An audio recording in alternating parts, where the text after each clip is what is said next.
নিষিদ্ধ cough syrup সহ একজনকে গ্রেফতার করলো খড়িবাড়ি থানার পুলিশ। উদ্ধার হয়েছে 50 বোতল নিষিদ্ধ কাফ সিরাপ। ধৃতের নাম মোহাম্মদ করিম, বিহারের গলগলিয়ার বাসিন্দা। নিউ লাইফ ফার্টিলিটি সেন্টার আধুনিক চিকিৎসা ও বিশেষজ্ঞদের সহায়তায় আপনার স্বপ্ন পূরণ করতে প্রস্তুত।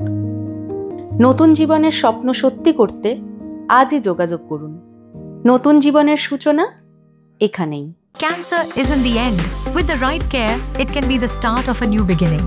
Hope and Heal Cancer Hospital, where hope is real and healing truly begins. Police সূত্রে জানা গিয়েছে, বুধবার সন্ধ্যায় বাংলা বিহার সীমান্ত এলাকায় অভিযান চালানো হয়। সেই সময় করিম সীমান্ত এলাকা থেকে টোটো চালিয়ে চক্করমারির দিকে যাচ্ছিল। করিমকে আটক করে জিজ্ঞাসাবাদ করলে তার কথায় অসঙ্গতি মেলে। এরপর টোটোতে তল্লাশি চালিয়ে উদ্ধার হয় 50 বোতল নিষিদ্ধ কাফ সিরাপ। এরপরই গ্রেফতার করা হয় মোহাম্মদ করিমকে। ধৃতকে আজ শিলিগুড়ি মহকুমা আদালতে পাঠানো হয়েছে। গোটা ঘটনার তদন্তে পুলিশ।